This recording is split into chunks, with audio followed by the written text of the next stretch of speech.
So hi guys, I'm doing the Texas accent and I'm going to explain how I'm learning it.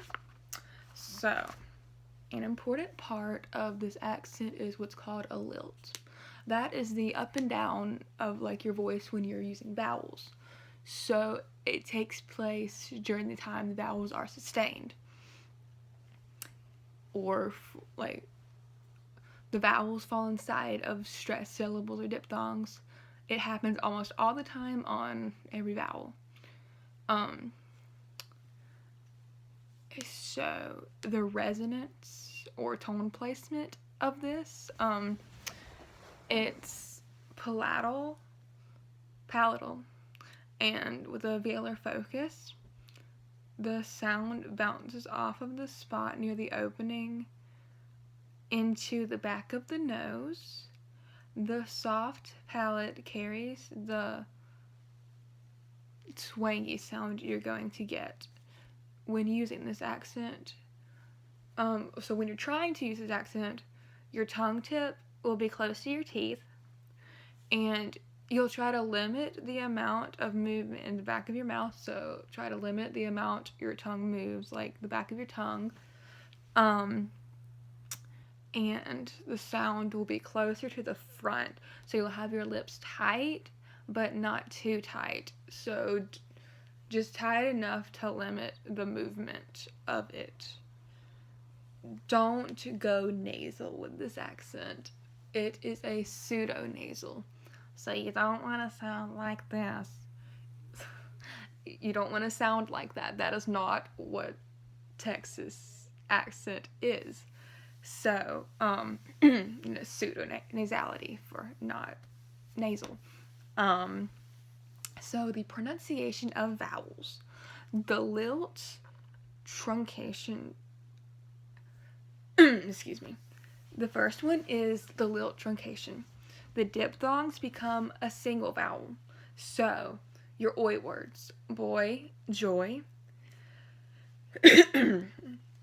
they will turn into boy or joy. So they end in like an sound. So boy or joy. That's fun, right? And then your I, like right or light, they will become right or light. That is one of like the most like people think they're being offensive, but that's the one that needs to happen. That's like your basic Texas is to put right or light in something. It's not offensive, it's how it's supposed to be. So you'll be like, that boy over there is waiting at the light. I'm butchering. So then next is your minor lilt extensions. These are vowel changes. The lilt has like an extra sound. So for city, it'll become city. I know, that's fun, right? City. Yeah. And then your stuff like bullet or foot. Bullet or foot. So footwear or bullet. So that's fun. And the changes to like an E sound. So yeah, that's fun. And then we have the major lilt extensions. This is when it's a consonant glide. So an example, a bathtub. We say bath. I don't have the corona, I'm not dying. I'm sorry. Bathtub. It will become bathtub. You add an extra yes sound.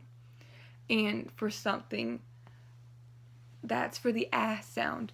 For the ah sound, you're going to do like a awa. So for call, if you were to say, I'm going to call somebody, you will say call. I can't even say it.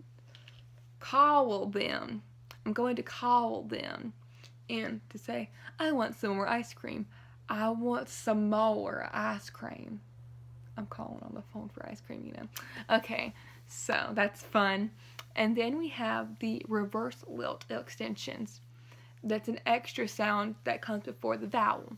So for something like, if you have wait, white, white, white. So there's something before the A. So white, it's like a sound. And then for cold, cold. That's fun. Okay, a very important part of the Texas accent is the R. Over here, we drop the R sometimes, like where we live. But Texas, the hard R is very much pronounced. So, okay, ranch. The ranch, you have to focus on the R. Or butter, butter. You have to get the R, butter, ended. Thinking of another. Weather, creature. So yeah, that's the hard R. And so we've also got other changes. So we have isolated pronunciation changes in consonants. So first, your T's will turn into D's. We kind of do this over like in South Georgia. So if you're saying better, it turns to better, der. Or British turns to British. Like it just turns into a D. And then also another isolated pronunciation change is dropping the G in a word ending in ing. So writing turns to riding. Finding turns to finding. Singing. So yeah. Okay, so a little game to help you with like the lilting. We're gonna go back to the lilting. A little game to help is counting and using your finger to trace. So you'll do normal 1, 2, 3, and then 1, 2, 3. So there's no really rising and falling, but you'll trace how you rise and fall. So 1, 2, 3, and you can keep doing that.